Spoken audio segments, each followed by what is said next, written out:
प्रधानमंत्री नरेंद्र मोदी को देश की सत्ता संभालने के साथ विरासत में कई चुनौतियां मिली। आजादी के 7 दशक बाद भी कई समस्याएं जस की तस बनी रहीं। इनमें सबसे बड़ी और जोखिम भरी समस्या जम्मू कश्मीर की थी। आतंकवाद, अलगाववाद, दुश्मन देशों की साजिशें, मतलब एक ऐसी जमीन जहां हर कदम पर जोखिम था। मगर नरेंद्र मोदी जम्मू कश्मीर में बड़ा बदलाव लेकर आए। यह ऐतिहासिक परिवर्तन कैसे मुमकिन हुआ, क्या क्या हुआ? कश्मीर समस्या का इतिहास वहीं से शुरू करते हैं जब सौदेबाजी हुई थी।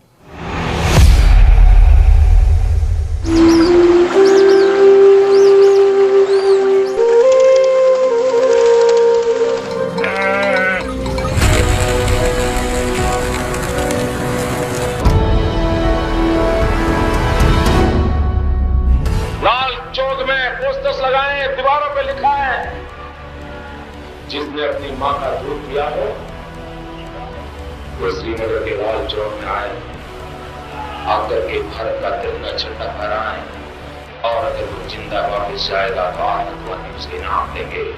आतंकवादी कान खोल करके समझे।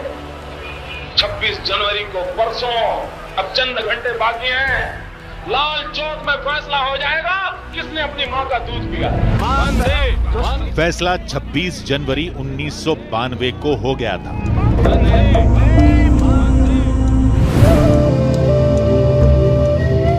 फैसला कश्मीर के भारत का मुकुट होने का। फैसला कश्मीर के भविष्य का, तरक्की का, खुशहाली का, कश्मीर में अमन का। लेकिन इस फैसले को अमल में लाने में एक दो अड़चनें थी। उन्हें दूर करने में 27 बरस लगे।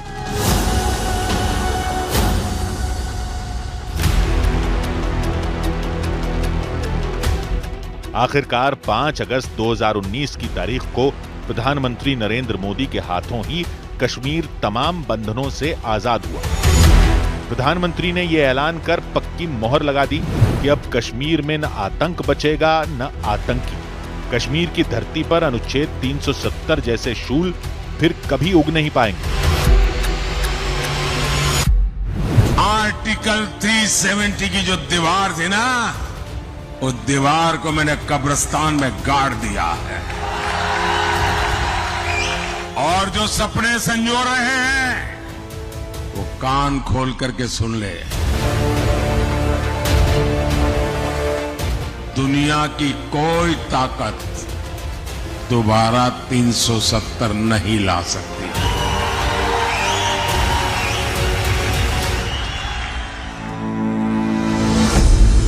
आर्टिकल 370 कई आकाओं का, पाकिस्तान परस्तों का औजार था, जिसके नाम पर राजनीति होती थी। तफसील से जानते हैं सब कुछ। इतिहास के उस हिस्से से गुजरते हैं जिसे मिटाने की कोशिश की गई।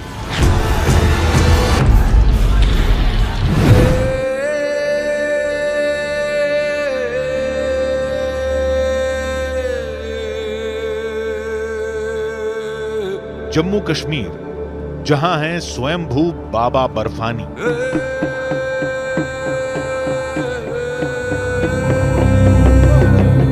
जहां त्रिकूट पर्वत पर विराजती हैं माता वैष्णो देवी।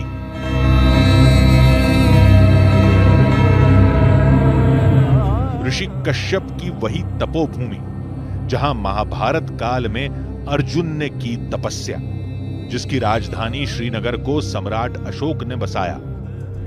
कनिष्क ने जहां बौद्ध परिषद बुलाई, जहां के सम्राट ललितादित्य मुक्ताबड़ ने मध्य एशिया तक राज किया।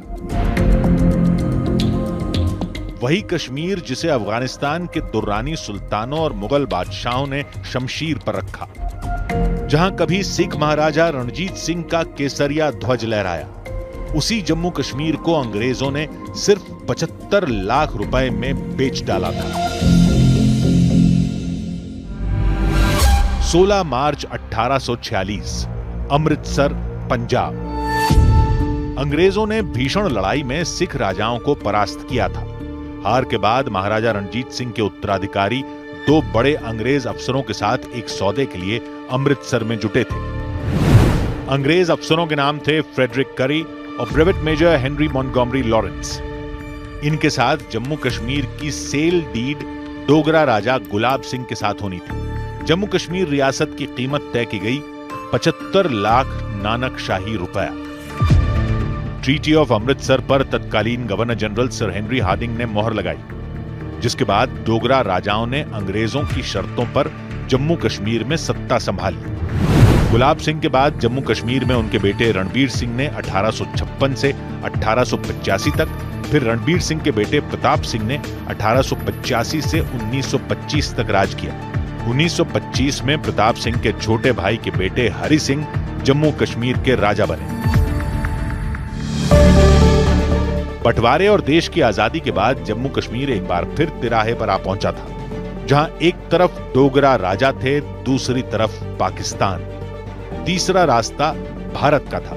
72 दिन की कश्मकश के बाद जब पाकिस्तान ने कश्मीर को हड़पने के लिए हमला कर दिया, तब राजा हरि सिंह ने भारत से मदद मांगी। 26 अक्टूबर 1947 को इंस्ट्रूमेंट ऑफ एक्सेशन पर राजा हरि सिंह ने दस्तखत किए। 27 अक्टूबर 1947 को भारतीय सेना ने श्रीनगर में मोर्चा संभाल लिया। तब तक पाकिस्तानी सैनिक और कबीलाई लड़ाके जम्मू कश्मीर की 1/3 जमीन पर कब्जा जमा चुके थे।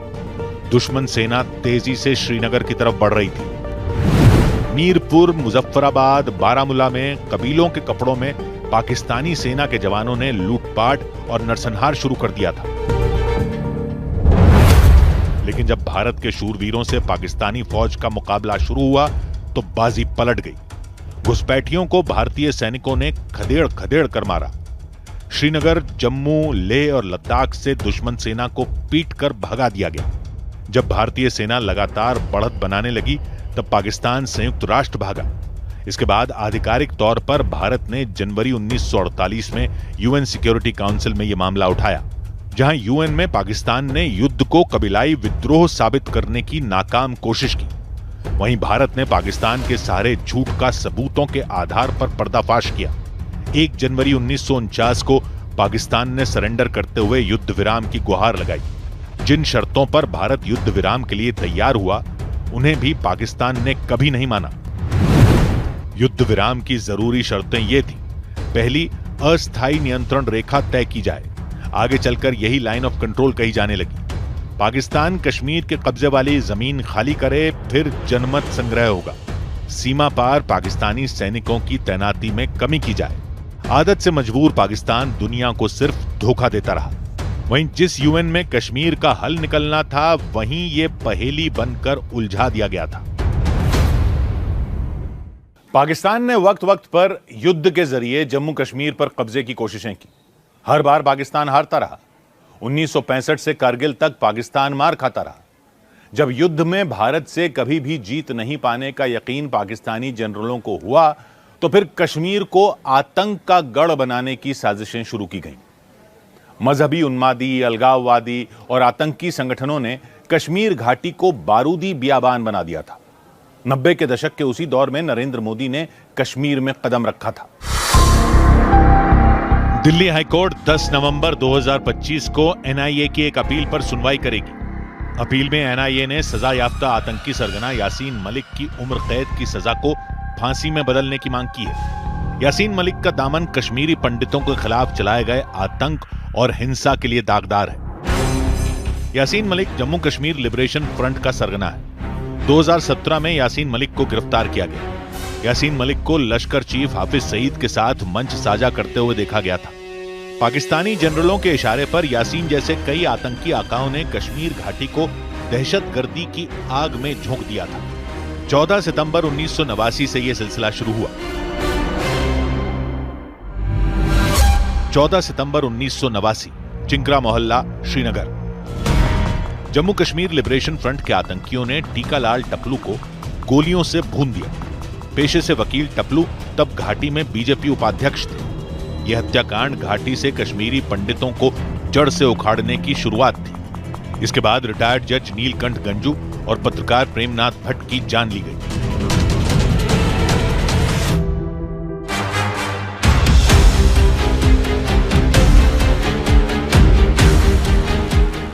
जनवरी 1990 को कश्मीरी पंडितों को कश्मीर से निकल जाने का फरमान लाउडस्पीकर पर बजने लगा। लाखों कश्मीरी पंडित रातों रात घाटी से पलायन करने लगे थे। आतंक के साये में जी रहे कश्मीरियों की आवाज तब नरेंद्र मोदी बने थे।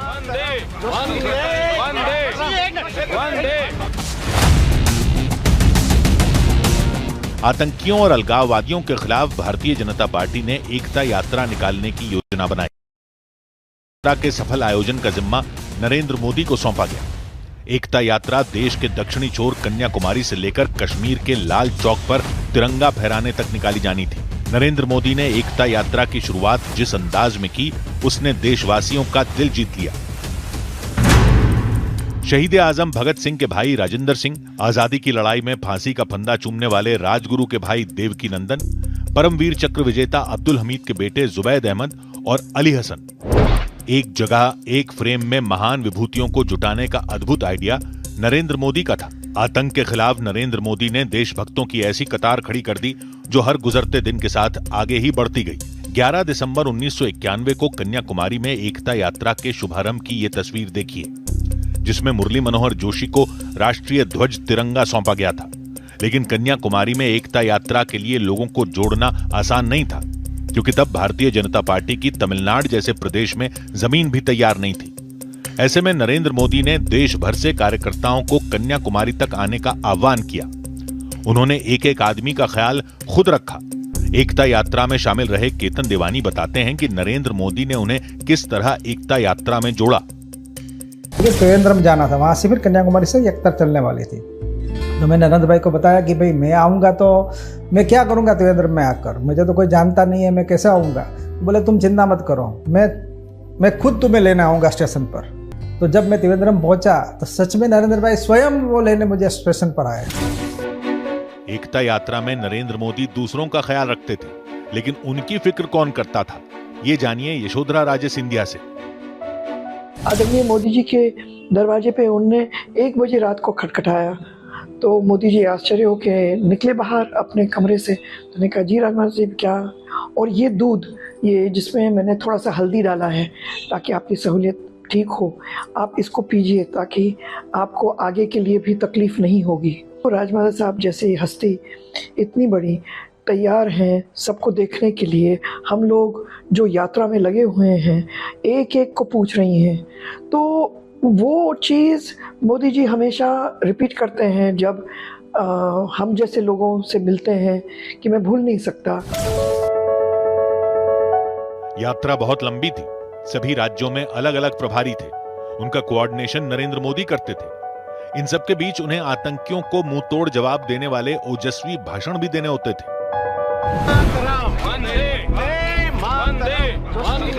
26 जनवरी 1992 को नरेंद्र मोदी ने लाल चौक पर तिरंगा फहराकर आतंकियों और उनके आकाओं की हैसियत बता दी। इसके बाद जब वो गुजरात के मुख्यमंत्री बने तब भी कश्मीर को लेकर उनकी फिक्र देखते ही बनती थी। 2006 में हुई आतंकी वारदात के बाद की कहानी बताते हुए नरेंद्र मोदी के आंसू छलक आए थे। उस रात को एयरपोर्ट से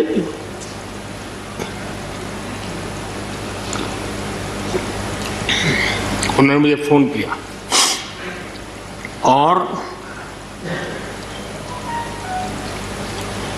जैसे अपने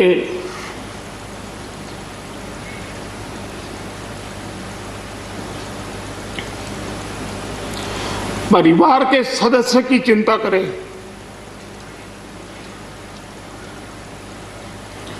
वैसी चिंता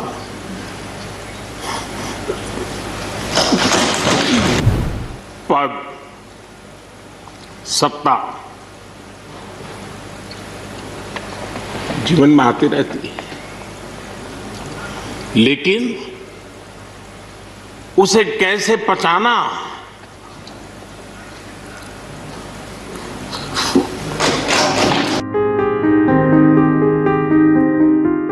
कश्मीर को लेकर नरेंद्र मोदी कितने सेंसिटिव हैं, इसे जम्मू कश्मीर के पूर्व मुख्यमंत्री गुलाम नबी आजाद ने राज्यसभा से अपनी विदाई के मौके पर बताया था। मैं 2005 में जब चीफ मिनिस्टर बना नवंबर में और मई में जब दरबार कश्मीर में खुला तो मेरा स्वागत गुजरात के मेरे भाइयों और बहनों की कुर्बानी से हुआ। तो जब मैं एयरपोर्ट पे पहुंचा तो इन बच्चों ने, जिसका किसी का पिता मर गया था, किसी की मां मर गई थी, वो रोते रोते मेरे टांगों से जब लिपट गए तो मैं जोर से मेरी आवाजें निकल गई, ए खुदा ये क्या तुमने किया। मैं कैसे जवाब दूं इन बच्चों को। इन्हीं नरेंद्र मोदी ने भारत की अखंडता के लिए कश्मीरियों के सभी गिले शिकवे दूर किए हैं। 2014 का साल, जम्मू कश्मीर में विनाशकारी बाढ़ आई थी। सिंधु और झेलम का उफनता दरिया जम्मू कश्मीर में कहर ढा रहा था।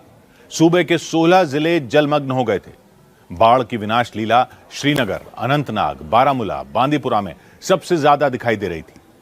कश्मीर को बाढ़ त्रासदी से उबारने के लिए खुद पीएम मोदी ने कमान संभाली थी। सैलाब ने धरती के स्वर्ग को सन्न कर दिया था।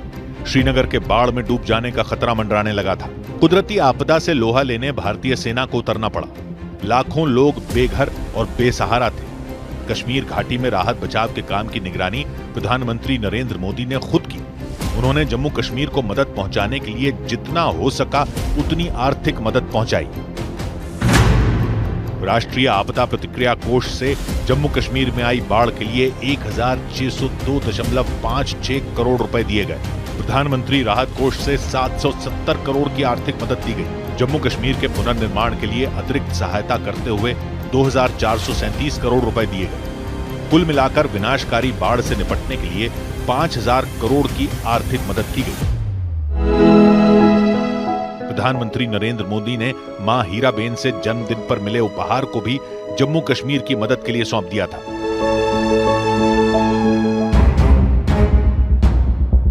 यही नहीं, पीएम मोदी ने भविष्य को ध्यान में रखते हुए जम्मू कश्मीर में आपदा प्रबंधन का मजबूत ढांचा तैयार किया।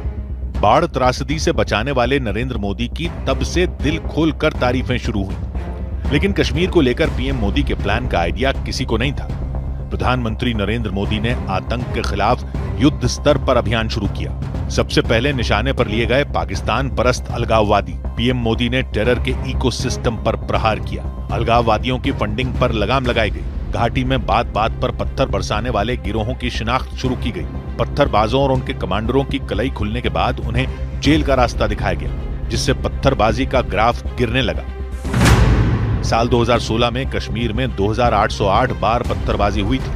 साल 2017 में यह घटकर 1261 तक पहुंच गई। अगले साल 2018 में सिर्फ 759 बार पत्थरबाजी हुई। 370 के खात्मे के बाद पत्थरबाज कश्मीर की गलियों से गायब हो गए।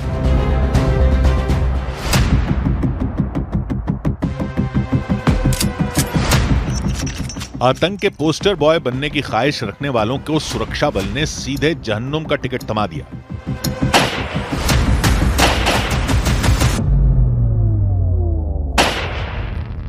घाटी में टेरर नेटवर्क को ध्वस्त करने के लिए मोदी सरकार ने ऑपरेशन ऑल आउट शुरू किया, जिसमें चुन चुनकर आतंकी कमांडरों को ठिकाने लगाया गया।